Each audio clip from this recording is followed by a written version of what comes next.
Marilah kita sama-sama berdoa, semoga ilmu yang kita dapatkan bermanfaat untuk kita semua. Bismillahirrahmanirrahim. Rabbi zidni ilman nafi'an warzuqni fahman wasi'an. Amin ya rabbal alamin.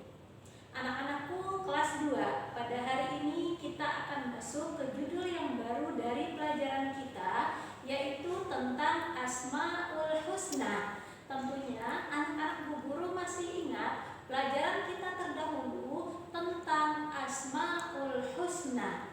Apa itu Asmaul Husna? Iya, nama-nama yang baik untuk Allah. Jumlahnya ada 99.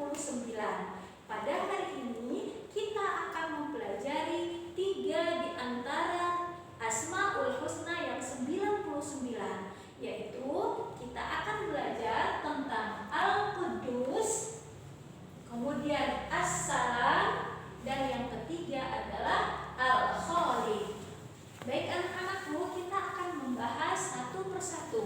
Untuk pertemuan kali ini kita akan belajar tentang Al-Quddus.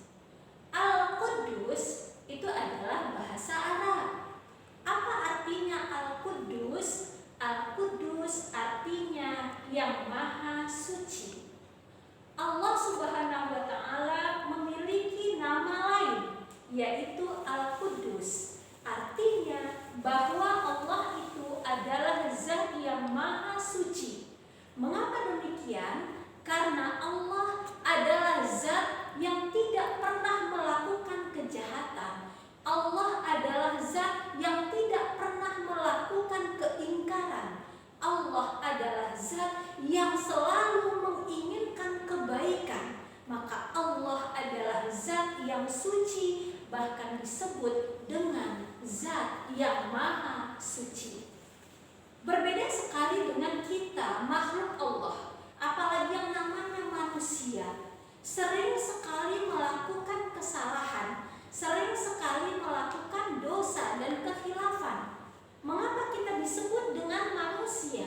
Manusia itu asal katanya dari nasia, nisyun, artinya lupa. Maka manusia artinya adalah tempatnya lupa, tempatnya salah, tempatnya dosa. Ya, kita manusia. Sedangkan Allah adalah Al-Quddus yang tidak pernah memiliki kesalahan. Nah, dengan mengetahui bahwa Allah itu Al-Quddus, maka kita sebagai manusia yang sering melakukan kesalahan, yang pertama, kita akan berupaya untuk menjadi orang yang suci, walaupun sebetulnya kita memiliki batas kemampuan. Mengapa? Karena manusia ini selalu digoda oleh syaitan. Dari awal penciptaan Nabi Adam alaihissalam, setan, iblis sudah mendapat izin dari Allah untuk menggoda manusia. Maka sampai saat ini pun, bahkan sampai dunia kiamat pun, kita manusia selalu digoda oleh setan. Bagi orang yang imannya kuat, dia tidak akan mampu digoda oleh setan. Sedangkan iman manusia yang lemah, itulah yang mampu digoda oleh setan. Maka pada saat itulah kita manusia akhirnya berdosa.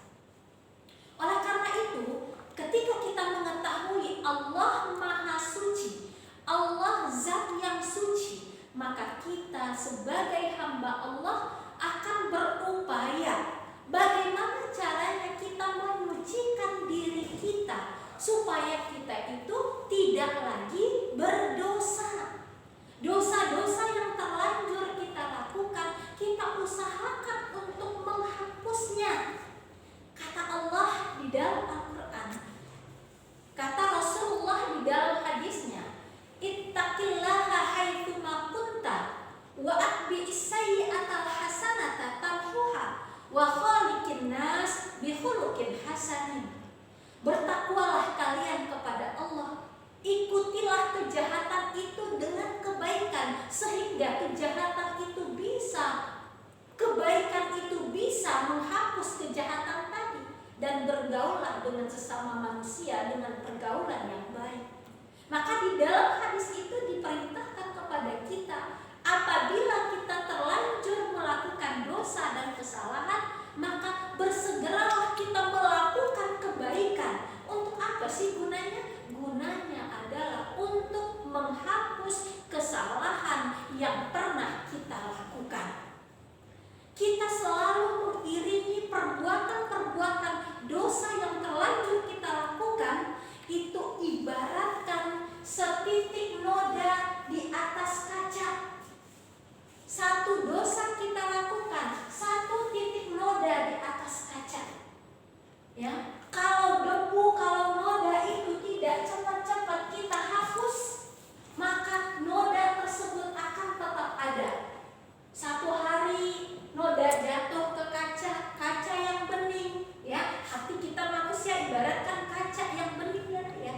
Jadi apabila dosa kita lakukan, satu titik noda di hati kita, ya. Kemudian satu dosa lagi, kesalahan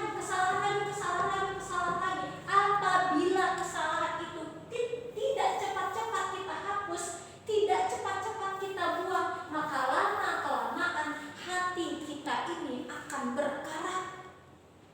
Oleh karena itu, apabila kita terlanjur berbuat dosa, bersegeralah kita untuk istighfar, memohon ampun kepada Allah sehingga hati kita tetap terjaga kesuciannya. Tetapi apabila dosa itu sering kita lakukan, terus kita sering menumpuk, tidak kita ikuti dengan istighfar, maka lama-lama dosa yang tadinya kecil akan menjadi dosa besar. Tidak akan ada dosa kecil kalau kita sering melakukannya, karena dia akan berubah menjadi dosa besar. Dan tidak akan ada dosa besar kalau kita ikuti dengan taubatun nasuha.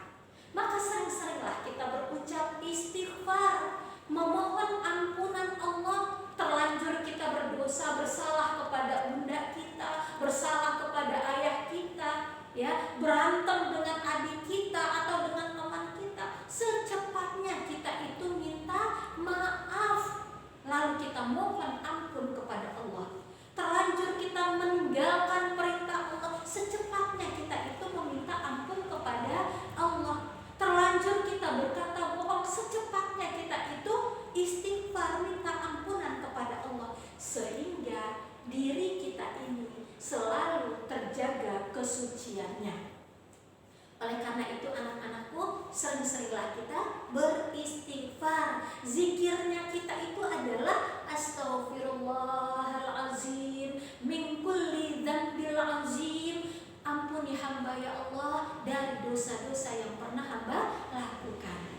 Ya nak ya, jadi kita manusia tidak terlepas dari dosa dan kesalahan. Dengan mempelajari Allah Maha Suci, maka berusahalah kita untuk menyucikan diri kita. Menyucikan diri kita itu dengan dari kesalahan-kesalahan, dari dosa yang terlanjur kita lakukan adalah dengan istighfar kepada Allah untuk dosa kecil dan taubatun nasuha untuk dosa besar. Apa misalnya dosa besar? Dosa besar misalnya kita mempersekutukan Allah, kita mengatakan Allah itu lebih dari satu, atau kita menyembah kepada selain Allah, itu adalah dosa besar. Nah, cara mohon ampunnya kepada Allah itu adalah dengan taubatun nasuha.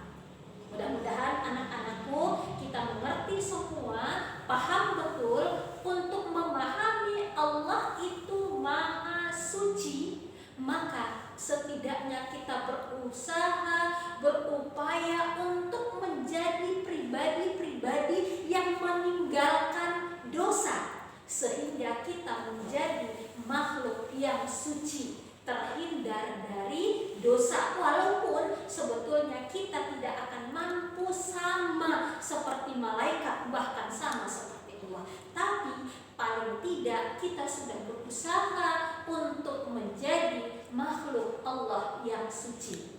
Mudah-mudahan kita semua bisa menjadikan diri kita terbebas dari dosa. Apabila kita terlanjur melakukan dosa, maka iringilah dengan istighfar. astaghfirullah rabbal baraya, astaghfirullah minal khotoya.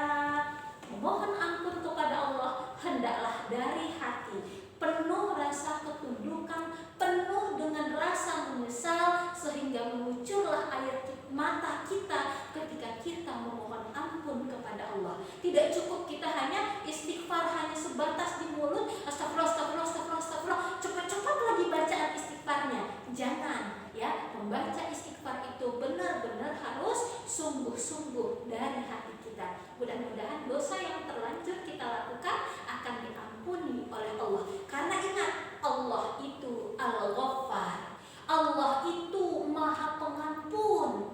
Ya, walaupun dosa kita sebanyak buih di lautan, tapi ampunan Allah lebih luas daripada langit dan bumi. Oleh karena itu, jangan pernah berputus asa dari ampunan Allah. Tetap semangat anak-anakku, mudah-mudahan pelajaran kita hari ini bermanfaat untuk kita. Jadilah orang yang rajin membaca istighfar. Kita tutup pelajaran kita pada hari ini dengan membacakan Bismillahirrahmanirrahim. Allahumma arinal haqqa haqqa warzuqna ittiba'ah wa arinal batila batila warzuqna ijtinabah. Amin ya rabbal alamin. Assalamualaikum warahmatullahi wabarakatuh.